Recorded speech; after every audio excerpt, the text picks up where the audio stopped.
ইতিপূর্বে দেখেছিলাম আমরা 4 দলীয় কুজোট একসাথে ছিলেন, জোটে ছিলেন। সর্বশেষ প্রশ্ন, বিএনপির সাথে এখন জামাতের সম্পর্কটা কীরকম?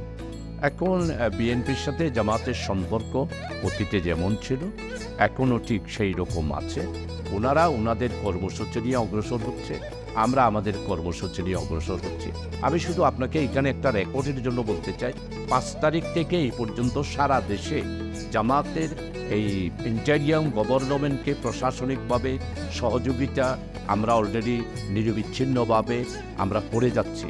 আমাদের জামাতের ব্যাপারে কোথাও চাঁদাবাজি, আইন শৃঙ্খলা বিরোধী কোনো কাজ বা কোনো ধরনের দখলদারিত্বের ব্যাপারে সারা বাংলাদেশে প্রশাসনিক রিপোর্ট হলো জামাতের সেই রকম একটি ঘটনাও ঘটে নাই। এই জন্যে আমাদের সাথে অন্যদের রাজনীতি একটা বিশাল পার্থক্য রয়েছে। আমরা আইডিওলজি সেই জায়গায় গেলারিটি। এই জন্য আগামীতে বিএনপির রাজনীতি করবে, আমরা আমাদের রাজনীতি করব।